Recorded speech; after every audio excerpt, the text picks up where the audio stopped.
ఇప్పుడు నొప్పులు అనగానే చాలా మంది ఏమనుకుంటారంటే ఎముకలు అరిగిపోయాయి లేదా ఎముకలలో మొత్తం సెన్సిటివిటీ పోయింది లేకపోతే మధ్యలో పోయింది కాబట్టి ఇది ఖచ్చితంగా సర్జరీ చేయాలనో లేకపోతే ఇది ఎప్పటికీ జీవితంలో కాల్షియం వాడుతూ ఉండాలనో లేకపోతే పెయిన్ కిల్లర్ వాడుతూ ఉండాలనో చెప్తుంటారు.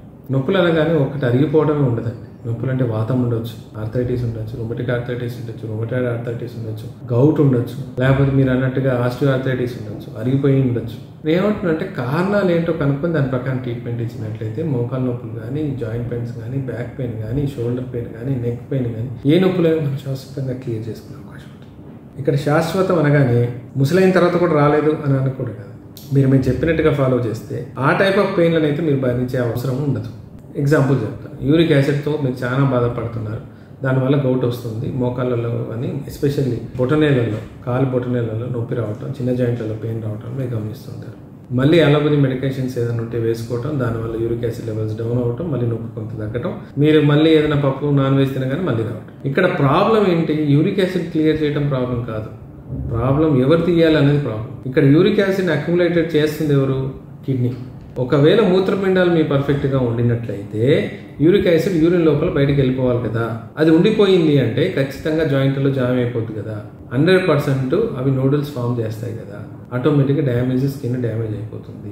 ఇది గుర్తుపెట్టుకోండి. దీంతో పాటు స్కిన్ దురదలు రావటం, మళ్ళీ జాయింట్లు దురదలు రావటం, ఆ పక్కన బొటనల దగ్గర రావటం కూడా అదే సేమ్ లాజిక్. ఈవెన్ అరిగిపోయి చాలా మంది ఎక్స్రే తీసుకొచ్చి, సార్ డాక్టర్ గారు నాకు 40 సంవత్సరాలు ఉన్నాయి, ఇది ఎక్స్రే చూడండి మోకాలు అరిగిపోయాయి అంటే ఇప్పుడు నీ రీప్లేస్మెంట్ అంటున్నారు, ఏం చేయమంటే 45 సంవత్సరాలలో మీరు రీప్లేస్మెంట్ చేసుకుంటే ఇంకొక 40 సంవత్సరాలు బతకాలి కదా. దీని మీద ఎట్లా బతుకుతారు?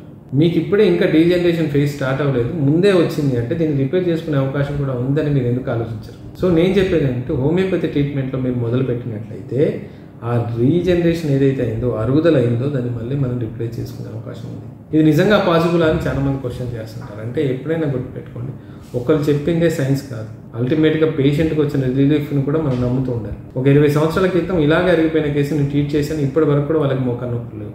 స్టెప్స్ ఎక్కాలంటే గగనం, ఇద్దరు పట్టి ఎక్కిస్తే కానీ ఎక్కలేని పరిస్థితి ఉన్న పేషెంట్కి ఇప్పుడు స్టెప్స్ ఎక్కగలుగుతున్నారు, దిగ్గలుగుతున్నారు, చేయగలుగుతున్నారు అంటే ఖచ్చితంగా అందులో రీజనరేషన్ జరిగి ఉండాలి, ఖచ్చితంగా దానిలో గుజ్జు ఫామ్ అయి ఉండాలి, మోకాలు సపోర్ట్ అయి ఉండాలి. నేను 100%గా 85 years ఓల్డ్ పర్సనాలిటీకి మొత్తం తగ్గి ఆయన పరిగెడతాడని నేను అన్నాను.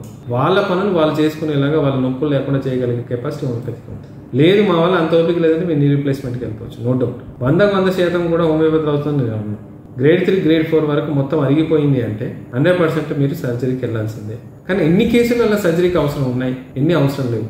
ఎప్పటికైనా భగవంతుడు ఇచ్చిన మన జాయింట్స్ని కానీ బోన్స్ని మనం కాపాడుకుంటే అవి ఎప్పటికీ మనల్ని కాపాడుతుంది. ఆర్టిఫిషియల్గా ఎంతకు వెళ్తుంటే అంత ఇబ్బంది. నీ రీప్లేస్మెంట్ వల్ల అసలు లాభమే లేదంటే 100% ఉందండి.